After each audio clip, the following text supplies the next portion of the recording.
बिस्मिल्लाहिर्रहमानिर्रहीम। अस्सलाम वालेकुम। उम्मीद करती हूँ कि आप सब खैरियत से होंगे। इस स्पेशल में हम लेके आए हैं आपके लिए भुना हुआ गोश्त। तो ये मैंने बीफ का गोश्त लिया और इसकी बोटी इस तरह की बनवा ली। आप चाहें तो छोटी भी कर सकते हैं, दरमियानी साइज़ की है।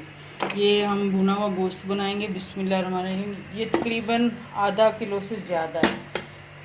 ये इसमें मैं डाल दूँगी।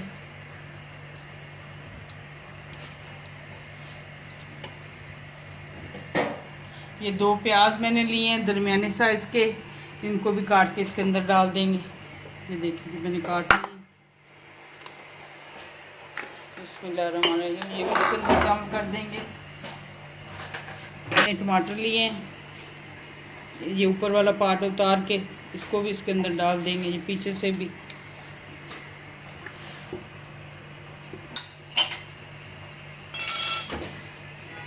ये देखिए 1 चम्मच लेंगे हम लहसुन अदरक का पेस्ट।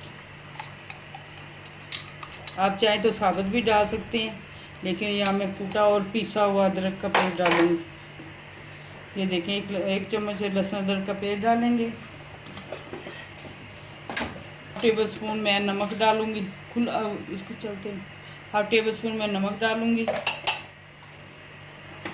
और 1/2 टेबल स्पून ही रेड मिर्चें डाल रही हूँ, थोड़ी सी ऊपर डालेंगे।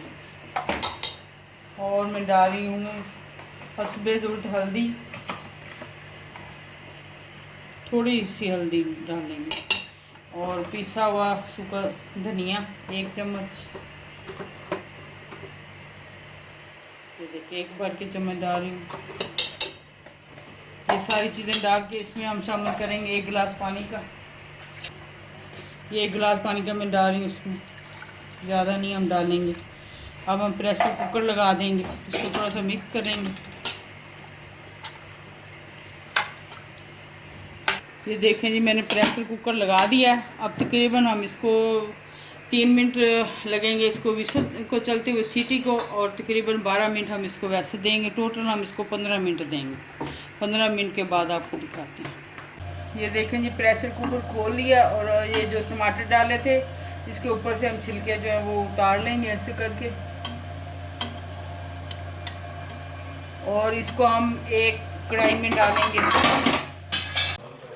ये देखें जी हमने जो बीफ का गोश्त है हमने प्रेशर कुकर से निकाल के हमने कढ़ाई में डाल दिया है।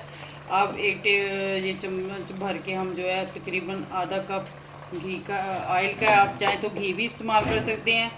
अब इसको थोड़ा सा हम भूनेंगे। बंद नहीं कर। आप चाहें तो अगर तो वैसे आपने खाना है तो फिर तो सही है। अगर आपने इसकी ग्रेवी बनानी है तो फिर थोड़ा सा ऑयल या घी आप ज़्यादा डाल सकते हैं। वैसे भी कुर्बानी के गोश्त में वो होती है, चर्बी होती है, तो उसमें हमें इतना ऑयल या घी की ज़रूरत नहीं होती। तो ये आप रोटी के साथ भी खा सकते हैं और चाहें तो नान के साथ, घर के पराठे के साथ। इसको हम भुनेंगे। अब इसमें हम क्या शामिल करेंगे, पहले मैंने 1/2 टेबल स्पून सूखा धनिया डाला है, अब भी 1/2 टेबल स्पून मैं सूखा धनिया डाल रही हूँ। और 1/2 टेबल स्पून से कम मैं काली मिर्च डाल रही हूँ, क्योंकि मैंने मिर्चें कम डाली थी तो ये मैं डाल रही हूँ। अब इसको अच्छी तरीके से भूनेंगे। फ्लेम जो है वो हल्की मैंने की हुई है, गैस का फ्लेम कम करेंगे।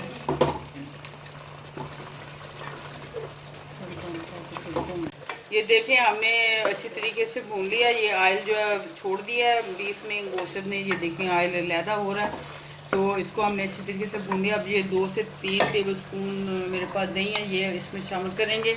जब आप दही शामिल करें तो आप जो है गैस को थोड़ा सा कम कर दें। अपनी फ्लेम जो है गैस की वो थोड़ी सी कम कर दें, क्योंकि अगर हम कम नहीं करेंगे तो दही हमारा फट जाएगा और वो फटा हुआ दही जो है ना वो अच्छा नहीं लगता। अब 1 से 2 मिनट इसको भून के तो फिर अब इसमें हम करेंगे शामिल। तो ये मैं आपको बताना भूल गई थी, ये 2 बड़ी इलायची, एक छोटा सा दालचीनी का टुकड़ा और 1 से 2 अदद लौंग मैंने इसमें डाल के इसको भूना, तो वो मैं बताना भूल गई थी। तो जब आपने गोश्त को भूनना तो उस वक्त आपने डालनी। अब हम क्या करेंगे, इसमें तकरीबन थोड़ा सा हाफ टेबल स्पून से भी कम इसमें हम डालेंगे गरम मसाला पिसा हुआ, हाफ टेबल स्पून हम पिसा हुआ डालेंगे, हाफ टेबल स्पून है ये ज़ीरा पिसा हुआ और भुना हुआ, ये भी हम इसमें शामिल कर देंगे। अब इसमें करेंगे, जो 2 अदद मैंने हरी मिर्चें ली हैं ये अब हम डालेंगे इसको थोड़ा सा वो चटकारेदार बनाने के लिए ना। अगर आपको पसंद है तो आप डाल दें, अगर नहीं पसंद तो ना डालें। और थोड़ा ये एक आधा मैंने लेमन लिया, ये इसके ऊपर निचोड़ देंगे। आप चाहें तो निचोड़ दें, अगर नहीं तो आप सिरका भी डाल सकते हैं, लेकिन मैं सिरका नहीं डालूँगी, मैंने आधा नींबू निचोड़ रही हूँ इसके ऊपर। और थोड़ा सा हम इसके ऊपर धनिया डालेंगे। और माशाल्लाह हमारी रेसिपी जो है बहुत मज़े की बनी है। ये ईद पे आपने ट्राई करना है और हमें बताया करें आप हमारी रेसिपी को ट्राई करते हैं, बनाते हैं कि नहीं। ये मसालेदार भुना हुआ गोश्त की मैंने रेसिपी बनाई है ईद के लिए स्पेशल। तो हमारे चैनल को सपोर्ट करें, लाइक करें, शेयर करें, छोटा सा प्यारा सा कमेंट किया करें, उससे हमें पता चलता है आपकी मोहब्बत का, कि आप हमारे साथ कितनी मोहब्बत कर रहे हैं और हमें आपके सपोर्ट की ज़रूरत है। आप सपोर्ट हो गई तो हमारी कामयाबी है। अल्लाह ताला आपको खुश रखे, आबाद रखे, दुआ में याद रखिएगा। अल्लाह।